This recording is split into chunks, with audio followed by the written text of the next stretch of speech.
పశ్చిమ గోదావరి జిల్లా పాలకొల్లులోని ఎస్ఎస్ కళ్యాణ మండపంలో జై భారత్ క్షీరరామ ఆక్వా రైతు సంఘం అధ్యక్షుడు గొట్టుముక్కల గాంధీ భగవాన్ రాజు అధ్యక్షతన రాష్ట్ర కార్యవర్గ సమావేశం జరిగింది. కేంద్ర ప్రభుత్వం ఆక్వా రంగానికి ఇచ్చిన చేయూత వల్ల రైతులకు ఎంతో మేలు జరుగుతుందన్నారు.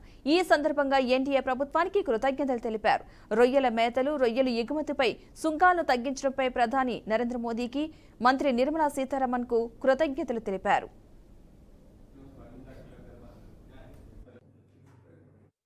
ఏదైతే మన కేంద్ర ఆర్థిక మంత్రి నిర్మలా సీతారామన్ గారు ఉన్నారో, మరి మొన్న ప్రవేశపెట్టిన బడ్జెట్లో ఆక్వా రైతుల గురించి ప్రత్యేకంగా మరి దీని మీద సబ్సిడీ విషయంలో కానీ, లేకపోతే ఏదైతే కస్టమ్ డ్యూటీ 15% ఉన్నది 5% చేయడంలో కానీ, అలాగే ఏదైతే హ్యాచరీకి సీడ్కి కానీ, అలాగే ఆర్టీమియా వామ్స్ ఇలాగ ఏదైతే దానికి ఉపయోగపడి ఉన్నాయో వాటన్నిటి మీద 0% ట్యాక్స్ చేయటం, మరి ట్యాక్స్ విషయంలో మరి పూర్తిగా బెనిఫిట్ కలగజేస్తూ తీసుకున్న నిర్ణయానికి అక్కడ ప్రధానమంత్రి మోడీ గారు కూడా హర్షం వ్యక్తం చేయటం, అలాగే ఇక్కడ రాష్ట్రంలో ఉన్న ఎన్డీఏ ప్రభుత్వం కూడా హర్షం వ్యక్తం చేయటం నిజంగా ఈరోజు రాష్ట్రంలో ఉన్న ఆక్వా రైతులందరికీ కూడా ఇది శుభసూచక.